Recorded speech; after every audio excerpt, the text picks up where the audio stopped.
What is F1? A question that will come back, considering I'm using terms that I know, but you as viewer might not. F1 is car racing at its highest level. Some would say it's the highest level you can achieve in car racing. It's the fastest lap around every circuit it has been around. What is also great about Formula 1 is its rich history, since it has been going on since 1950. It has had many tough battles, controversies and euphoric moments through the years. One of the fiercest happened on our TVs last year between Max Verstappen and Sir Lewis Hamilton. Formula 1 was at the last Grand Prix of 2021 in its peak of popularity. But how did we get here? Let's get into the common knowledge needed to understand this video.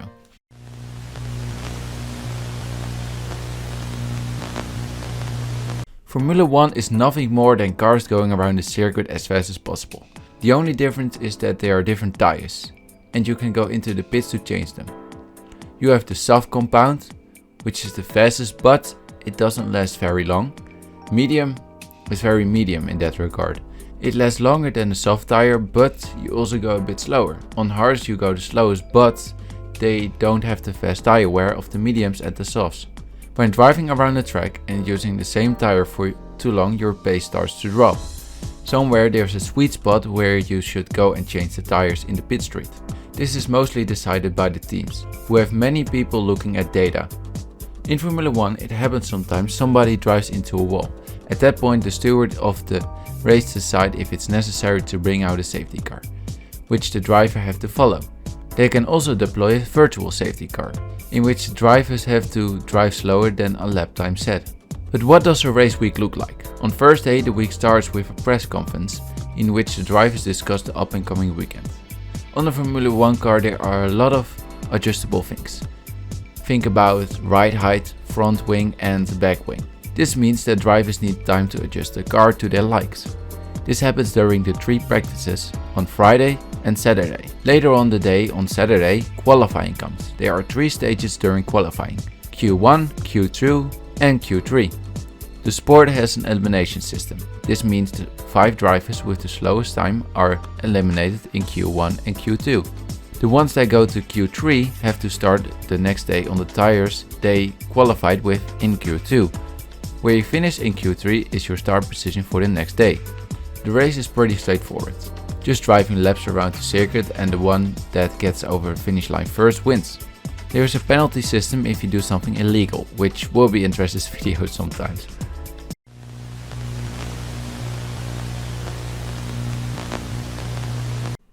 Sir Lewis Hamilton and Max Verstappen. One is a 7-time world champion and the other one has 0. Is this because of a skill gap? You can be the judge of that. But there's also an age gap of 12 years. It's a story of the experience and the fairly new one to the sport, until that is very popular in history. It's the reason why this season is so special. Finally, these 2 excellent drivers will be able to go head to head in this season with almost equal cars. Lewis Hamilton started his career as an RC car racer. He came second in a national competition, and after that, because he showed talent, his father gave him a kart and he started kart racing. He proved himself quickly in kart racing. The first time he started riding in an open wheel series was in Formula Renault, in which he had a hard start but he turned it around, meaning he made his Formula 3 debut in 2003. In 2007 he finally got a drive in a Formula 1 car for the McLaren F1 team, which were looking very solid for the coming year. He was paired with Fernando Alonso, a little bit of a more experienced driver that already had 2 world champion trophies under his arms, making it a serious competitor for the young but talented rookie Hamilton. It wasn't the super team McLaren had hoped for, instead they were not friends but enemies, meaning that Hamilton had problems with his teammate, which maybe costed him the trophy that year. Since he came second, the year after Alonso would leave McLaren and Hamilton became world champion in his second year of Formula 1. The year after he did not have the competing car he hoped for, until he switched to Mercedes in 2013. Mercedes were looking solid for the season that will follow after, the new era of Formula 1 racing. When the new era started, Lewis Hamilton won back his trophy multiple times, and the domination of F1 started for Mercedes. In 2016, when Max would win his first race, Hamilton will lose the championship to his karting buddy and teammate but now enemies Nico Rosberg. Rosberg retired in 2016, getting Hamilton finally a teammate that he could get along with, Valtteri Bottas. Nothing against Bottas, but he lacked pace compared to Hamilton. He won the championship 4 times up until the beginning of 2021, which means he has just as much championships wins as legendary Michael Schumacher. If he would win the Formula 1 2021 Drivers' Championship, he would break the record, setting the stakes high for Hamilton's side. Max Verstappen had it a little bit easier than Hamilton. His mom and dad were both very good racing drivers, and his dad actually raced in Formula 1 before Max Verstappen was born, making him a Formula 1 racer by blood. In karting he already showed a lot of talent, despite his dad being very rough on him sometimes, leaving him at a gas station after he threw a championship in Italy, making the way home a long one. In 2014 he debuted in open wheel racing, and in 2015 in Formula 3. He didn't stay long in this competition because in the same year he made his debut in Formula 1, when he was just 17 years old. The next year a Russian driver nicknamed the Torpedo fired his in quotation marks torpedoes at the rest of the track, or in simpler words, Kvyat decided to brake way too late while overtaking, crashing into his rivals. Because of this, Verstappen got his seat in one of the fastest cars on the grid, the Red Bull. Lewis Hamilton was fighting Nico Rosberg at the time in a Mercedes. At the Spanish Grand Prix the change would be made. Max Verstappen would drive in the 3rd fastest car on the grid. What will follow at the Spanish Grand Prix was one of the craziest debut races for a new team. He would claim 4th in qualifying. Nobody expected what would follow. In the first lap he will be overtaken by Sebastian Vettel, but he will overtake his position pretty fast. In front of him he saw 2 Mercedes crash into each other, an event that is the peak of showing rivalry in Formula 1. In a crazy turn of events, Max Verstappen ended up leading the Grand Prix. Raikkonen tried to overtake him, but the Dutchman was just too fast, giving him his first Grand Prix victory at an age of just 17 years old, making him the youngest Grand Prix winner ever. His teammate Daniel Ricciardo will leave the team in the end of 2018. What will follow is the problem of secondary teammate at Red Bull.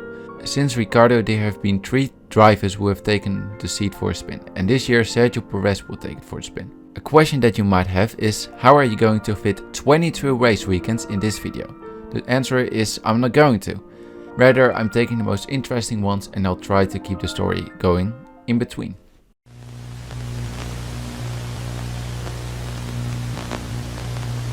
In pre-season testing there was confidence that Red Bull would be competitive towards Mercedes.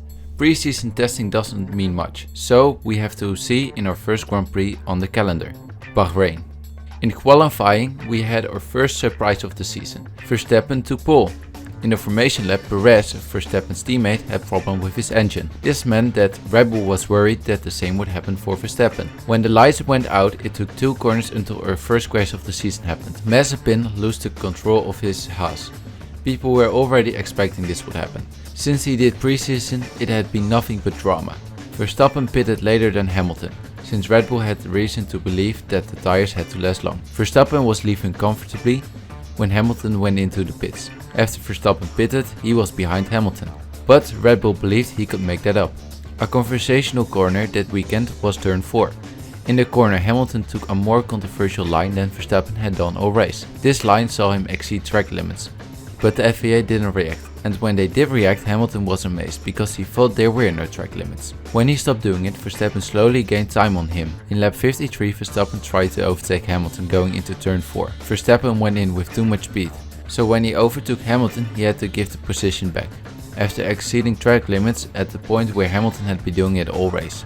Verstappen gave it all, but he could not find another gap after his initial overtake action, making Hamilton win the first Grand Prix, seeing Verstappen second, which meant Hamilton was leading the driving championship yet again.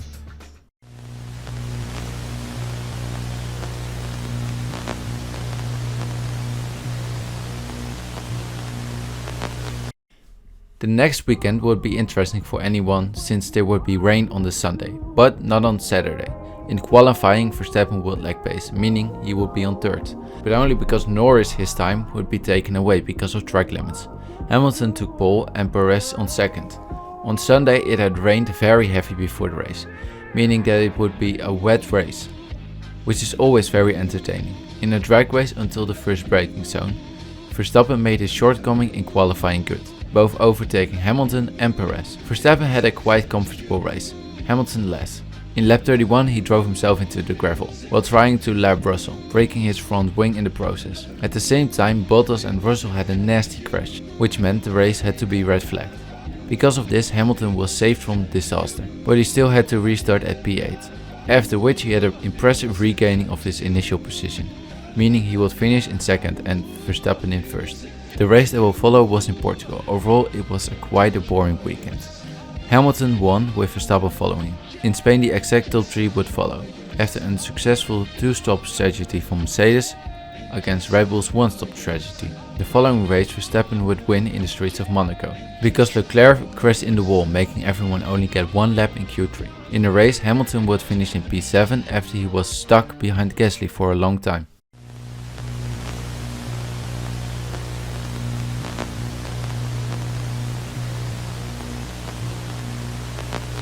In qualifying, a popular corner became turn 50, because there were 3 red flags of events that happened in this corner. In Q3, Leclerc would set the fastest time, until everyone went into the pits to wait until the second run. This didn't come for most of them. Rather, Sainz and Tsunoda crashed, triggering another red flag, setting Leclerc in pole, Hamilton second and Verstappen third. By the second lap, Hamilton would overtake Leclerc, and in the 6th lap, Verstappen would overtake Leclerc. Hamilton would pit early and see a slow pit stop, which meant that when Verstappen went in and out of the pits, he was in front of Hamilton. Even when Perez exited the pits, he exited in front of Hamilton. Red Bull were on the way for a solid 1-2 until... Oh! And it's Max Verstappen! Max Verstappen on the main straight! Leading this race, now out of this race! Lance Stroll had the same issue before, but Verstappen would now get 0 points, which means that his championship probabilities were looking a lot more down than before the race. The race got red flagged and then the most legendary restart ever came. Lewis is goed weg. Lewis Hamilton is waanzinnig goed weg en die gaat gewoon erover. Nee! Lewis flikkert het in het putje! Sukkel! I remember screaming out of the top of my lungs when this happened. As a Dutch person, I went from seeing a somber race in front of me to seeing a championship deciding moment. Hamilton had left brake magic on, which meant that he pressed a button he uses for heating up his tires. This button redirects all braking power to the front. He accidentally pressed the button when restarting, which resulted into him locking up his tires going into turn 1. He might have had a monster start in front of Perez, but it will never be talked about by anyone. In the France Grand Prix, Red Bull did a vice versa on Mercedes after they pulled a 2-stop strategy on Red Bull. Verstappen pitted well in front and had to catch Hamilton, something he did successfully with 1 lap to go. After an enjoyable race, one of the most boring came, the Styrian Grand Prix. Verstappen dominated this race in every way. Hamilton would follow him, ending in second. The next weekend will be the Austrian Grand Prix. Again being on the Red Bull ring, Verstappen dominated again. Hamilton had less luck that weekend. He found himself going wide in lap 48 and getting damaged by flying over curbs. After this incident, he dropped down to P4 from P2, a championship deciding moment again. After Lewis Hamilton threw himself a curveball, he did the same to Verstappen in the next race. Intentional or not, during the British Grand Prix, Verstappen and Hamilton would see themselves start alongside each other. After a not so good start of Verstappen, we would see a lap of intensive wheel-to-wheel racing. It was sadly cut short. In Cops corner, Hamilton would hit the back right wheel of Verstappen, sending him into a 56G impact. Hamilton will be penalized with a time penalty, but it did not change his position. He won his home Grand Prix.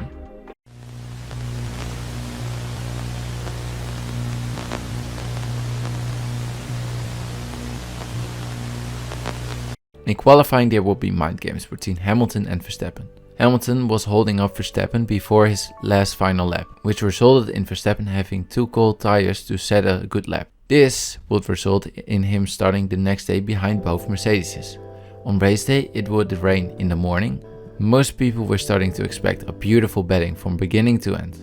So the lights went out and Bottas seems to have the worst start ever. He dropped down to position 5. Being desperate for positions and a seat for next year in Mercedes, he brakes late. Too late.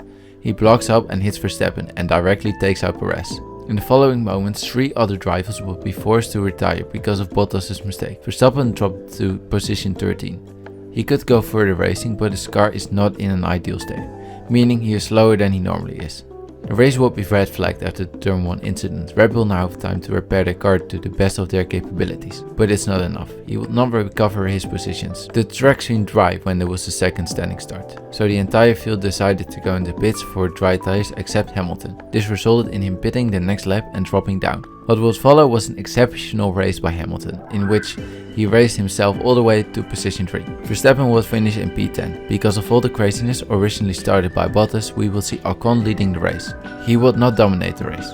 Vettel was on his tail the entire time, and it was a question if Hamilton was fast enough to catch him. But Alonso, the teammate of Ocon and somebody with a grudge against Hamilton because of the history, held up Hamilton for 12 laps, with what some would call beautiful wheel-to-wheel racing. Ocon would finish in first, making his first ever Formula 1 win. Vettel will become second, but Vettel had not enough gasoline on board. You're supposed to finish with 1 liter of fuel, but the FIA could not extract a liter of fuel from Vettel's car, meaning that Vettel was disqualified. This meant Hamilton was promoted to second and Verstappen to 9th.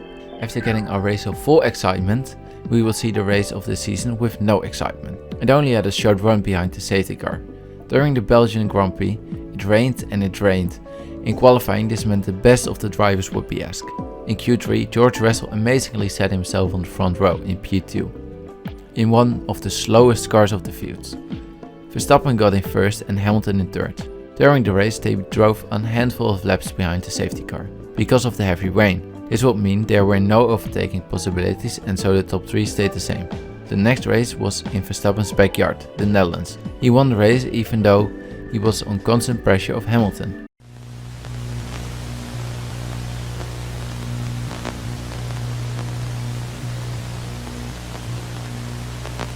Monza, the temple of speed, something that Red Bull seems to lack on the straights, something which Monza has a lot of. It's perhaps the most Mercedes track on the calendar, probably, so it's not weird they had the front row locked out.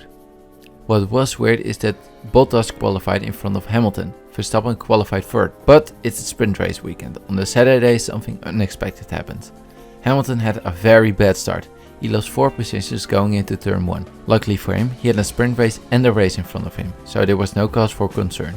However, Hamilton was stuck behind Norris for the entirety of sprint qualifying, since they both have the powerful Mercedes engine. Hamilton would finish in P5 and Verstappen in P2. Something I left until now for excitement is that Bottas was going to do an engine change on Sunday, so Verstappen would start pole with Daniel Ricciardo behind him. When the lights went out on Sunday, Verstappen didn't have the greatest start. He was instantly taken over by Ricciardo in turn 1. In turn 3, Verstappen had Hamilton flying right beside him, but he fought him off very controversially. After he was pushed off the track, Hamilton instantly lost his initial possession to Lando Norris, who he had taken over going into turn 1. Norris held him up again for lap after lap until it was time for pit stops. In lap 23, Verstappen pitted. What will happen in the following seconds was the slowest pit stop of Red Bull this season, and Hamilton taking over Norris. In lap 26, Hamilton pitted. His pit stop was not as bad as Verstappen, but it was on the longer side. So when going out of the pit straight, he saw Verstappen in a fight with Norris, with Verstappen having more speed going into turn 1 than Hamilton. Verstappen and Hamilton were now wheel to wheel, except Verstappen was not entirely wheel to wheel with Hamilton. What will follow was Verstappen jumping over the curb, sending his car on top of Hamilton. This is probably the photo of the season. The battle between these two was so hot after previous incidents and races that they ended above each other. They were going above and beyond to outscore each other, that there was no other way this would end. Verstappen would get a 3-place grid penalty for his mistake. In reaction to this, Hamilton said something that will now probably haunt him forever. After the safety car that came out because of the chaos between Verstappen and Hamilton, the top 3 was an exciting sight. After the restart, Norris took over Leclerc going into turn 3. In lap 32, Perez also tried to overtake Leclerc, going into turn 4. To overtake Leclerc, Perez had to jump over a couple of curbs. Fortunate for him, he didn't end up on top of Leclerc, but he should give the place back since he didn't use the track to overtake Leclerc. He didn't want to give the position back, because he believed he was pushed off, so instead he got a 5-second penalty. In lap 33, Bottas overtook Leclerc after he had to take over almost the entire field. On the finish line, Leclerc and Bottas were within 5 seconds of Perez, meaning Perez dropped down to P5. McLaren will get their first victory since Brazil 2012. It took 3,213 days, but Ricciardo had won. Amazingly, Norris had come in second, letting them become the first team to score a 1-2 so far this season. It was a great redemption, since the year before they denied an almost race win, also here in Monza. Ricciardo did his iconic shoey to celebrate, and undoubtedly a night full of celebration would follow.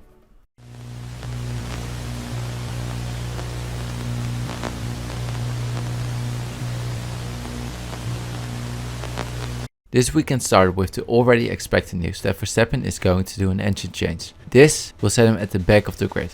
He doesn't bother to do anything for qualifying on Saturday. Despite Verstappen not participating, it would be a very interesting Saturday nonetheless. Early on the Saturday it will rain very heavy. It will rain so heavy that all the other events before qualifying will be cancelled. Excitingly, the track didn't dry up for qualifying. When Q3 came around, it will be the 12 most exciting minutes of that race weekend yet. When the first rounds were done, it looked like Mercedes was dominating, only being split by Norris. But 6 minutes into qualifying, Russell goes out on softs.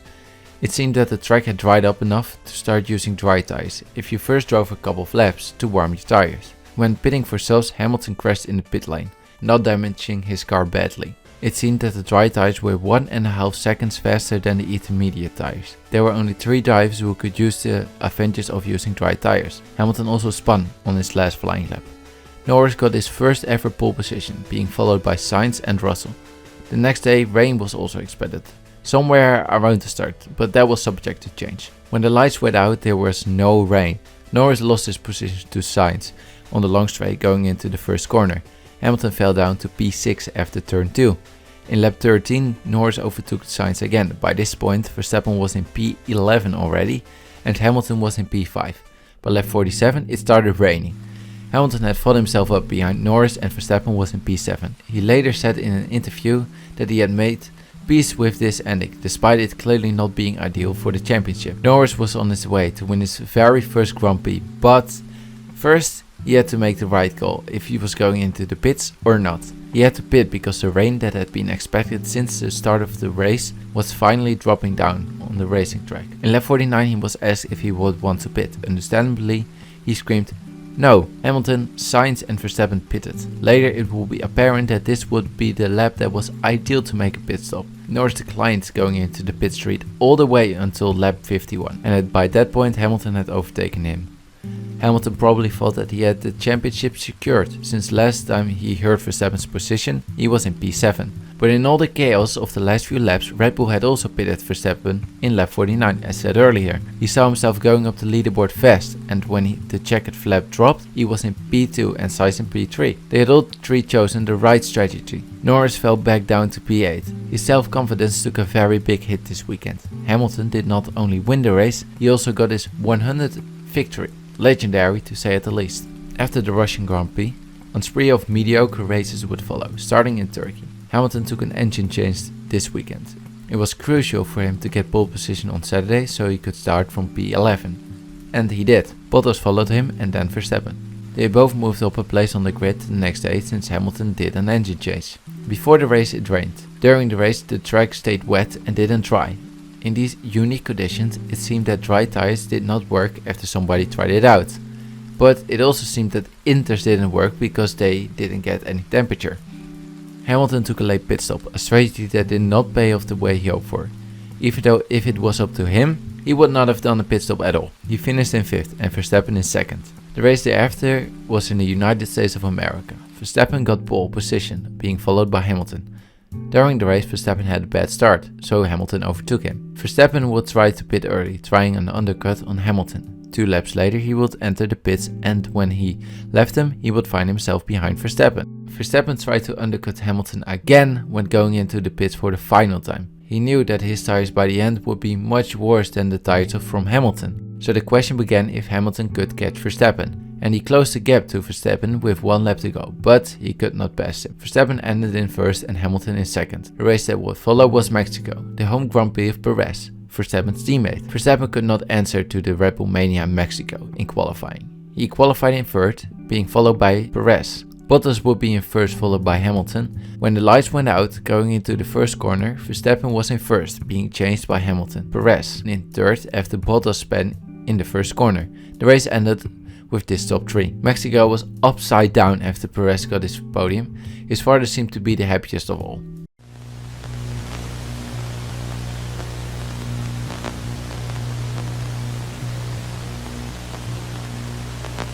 This weekend is a sprint weekend. On Friday before qualifying, word gets out that Red Bull thinks that Mercedes is cheating with their rear wing. If this is true, I do not know. Hamilton came in first in qualifying, being followed by Verstappen, who when leaving his car, he decided to touch the rear wing of Hamilton. After qualifying, the stewards gave Verstappen a fine of $50,000 for touching the rear wing of Hamilton. He would not be the only one who would be punished that day though. Hamilton would be disqualified from qualifying. Apparently, his rear wing was too open. Instantly, rumors started spreading that Verstappen had done that by touching the rear wing of Hamilton. This could not be proven. So, in turn of events, Hamilton would start on the back of the grid on Saturday for the sprint race. He decides to change his motor before sprint qualifying. When the lights went out on Saturday, it became apparent that Hamilton's car was super fast. He would win 15 positions in the sprint race. He would have to drop down 5 positions the next day for changing his motor. During the race, he again did the impressive action of overtaking everyone, finishing in first. Verstappen was less lucky that weekend. He lost his pole position after Hamilton got disqualified in the first corner to Bottas and couldn't win the position back until the race on Sunday, when he did the vice versa of Bottas, overtaking him going into turn 1. In lap 59, he would lose his position of P1 to Hamilton, who had a tremendous race as discussed earlier. After the weekend there were calculations of how and who could win the championship. If Verstappen would win one more race and come second in the other 2 races, he would win. Hamilton had to win every single race from this point forward if he wanted to win that championship, which, if taking into consideration the engine that he was riding with, could very well be a realistic scenario. There was also a possibility of how they could go with even points going into the last race. If Hamilton would win the next 2 races and the fastest lap would be won twice by Verstappen, they would go with even points into Abu Dhabi. The next weekend in Qatar during qualifying, Hamilton would come in first, being followed by Verstappen. Verstappen did however ignore yellow flags, meaning he got a penalty for the next day, starting him at P7, who successfully fought himself back up again to P2. In the end, Hamilton finished in front of him. The tide was turning for Verstappen.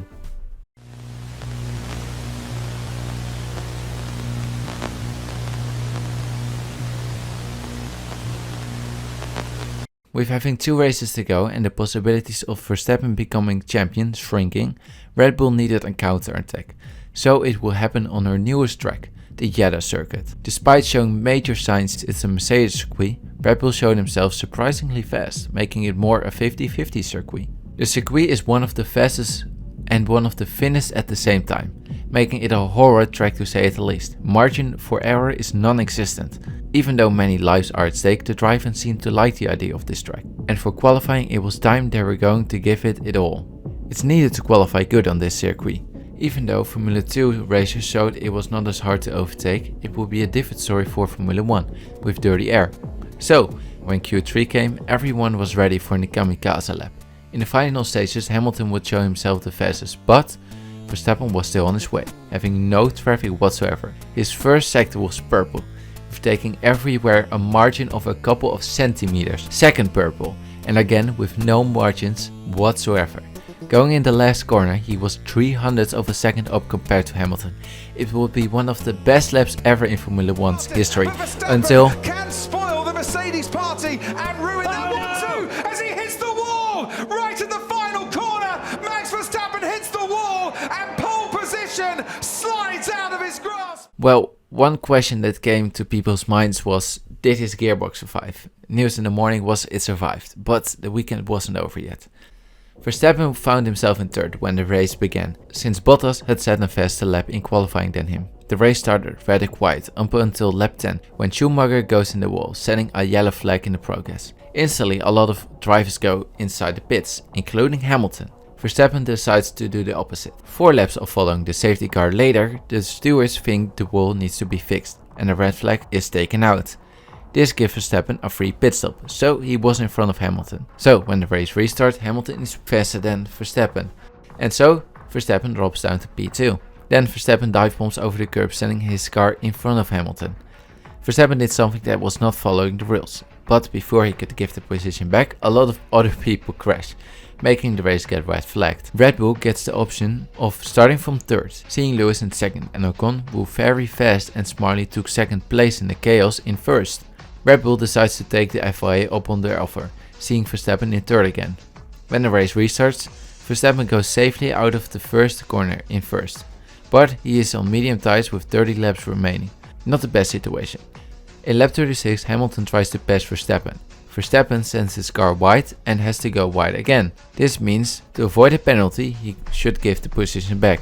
He wants to do this in the last corner, but he doesn't get the response of Hamilton that he wished for. Hamilton hasn't heard that Verstappen is going to let him by, so the driver accidentally drives in the rear wing of Verstappen, seeing the team leader of Mercedes throw his headset on the floor because of anger.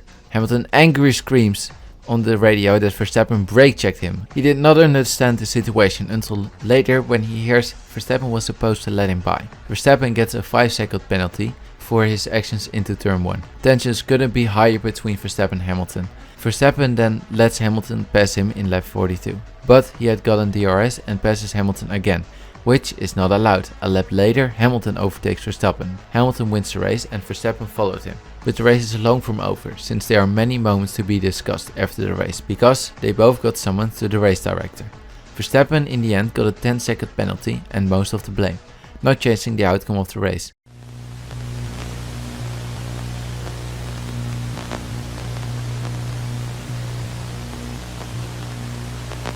The Mercedes looked strong from FP1 till FP3, but this never says much. Qualifying will probably be very intense with the stakes at play, until Perez gave Verstappen a tow, resulting in him being 5 tenths faster than Hamilton. Even though Hamilton would improve later, setting him only 3 tenths off Verstappen, it wasn't enough. Verstappen had the most ideal position for the next day. Norris got the prime viewing spot, finishing in P3 in qualifying. On Sunday, before the lights went out, heart rates were rising to tremendous values. Could Verstappen clutch his first title, or will Hamilton end up in front? The winner takes all, and on 5 PM local time the lights went out and Verstappen had appeared not to have the greatest start of all. Going into turn 1 he already lost his position to Hamilton. Being on the softer tires, he tried to retake his initial position in turn 6, in which he made Hamilton run wide. Stewart said no investigation necessary. And that's where I'll leave that. On lap 13, Verstappen pitted for hards. Next lap, Hamilton would follow. After the pit stops, it quickly became apparent that Perez was staying out so he could slow Hamilton down, so that Verstappen could close the gap of 8 seconds. When in lap 20 they met, it was going to be a fight. Hamilton overtook Perez, but Hamilton could not hold the position. Perez went out of the corner ahead, but Hamilton got quicker out of the corner because he was on fresher tires. Hamilton passed the DRS line before Perez, and so Perez overtook Hamilton again, going into the slow section of the track, sector 3. Once they went over start, Perez had closed the gap between Verstappen and Hamilton to 4 seconds, but he was not done yet. Hamilton was unable to overtake him going into the first corner, and unable to overtake him going into turn 5. Hamilton overtook him going into turn 6. By this point Verstappen was about a second away. After Perez's legendary defense, the gap between Hamilton and Verstappen was on the rise once again. In lap 35, Giovinazzi had to retire his car after a gearbox issue. Verstappen used this window to get fresh hard tires. Hamilton did not pit. The question was going to be, will Verstappen be able to catch Hamilton fast enough? The answer we will never find out, because in lap 53, Latifi would crash in turn 50 after being pushed on a dirty line by Schumacher. The crash brought out the safety car. Mercedes was the first one to go by the pit street. They flew by it, being more concerned about their track position than fresher tires. Red Bull went into the pits, getting the advantage of tires. A question started forming in everyone's mind. Will lapped cars be able to unlap themselves, since they were cars between Verstappen and Hamilton? The initial answer was no, but Michael Masi, who was the race director, decided to only let certain cars unlap themselves. Those cars were the ones in between Verstappen and Hamilton. The absolute scenes in the Mercedes garage when they were told that Verstappen on almost fresh tires was going to be right behind Hamilton, who was on 45 lap old hards. He decided to send it instantly on the final lap going into turn 5, Mercedes' team principal Toto Wolff was mad. Actually, he was so mad that he was screaming to the race director. On live television we see Hamilton almost taking over Verstappen again on the last straight, but Verstappen outbreaks him. Verstappen only has a couple of turns ahead of him before he can call himself the official Formula 1 world champion, and he aces the corners, making him the first ever Dutch Formula 1 world champion. Half of the Netherlands had tuned in to see their Dutch hero become the Formula 1 world champion. Around the world craziness erupted under the fans of happiness or people who were in the absolute state of sadness. After the race no one could call themselves the original world champion yet, since Mercedes thought the race director hadn't ruled under the FIA rules, when only certain cars could unlap themselves. They had solid grounds, but by the end of the day Red Bull could officially start celebrating. Even though everybody thought Toto Wolff was very mad, he actually seemed quite happy and drunk on media singing to Coldplay.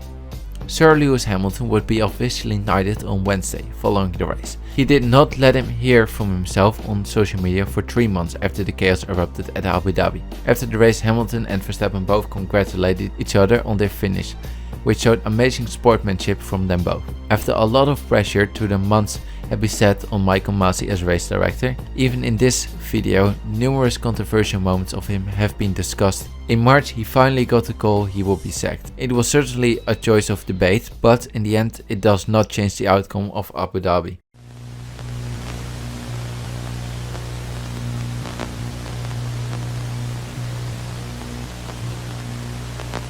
During the last week alone I felt I aged a lot, and despite it being an end for now, the next year the entire roller coaster would start again in Bahrain. The Formula 1 2021 championship is one that will be remembered as one of the fiercest battle ever between two of the greatest to ever do it. This season as a Dutch person has one that I've been waiting for since I saw Verstappen win the Spain Grand Prix in 2016. It's a story of the master versus the rookie shown at its best. My hopes are that 2021's season excitement will be relived many times in the future, despite my nails not surviving any race then. I want to thank you for going on this journey with me through this season, and I will ask you to like and subscribe, and hopefully I will see you next time.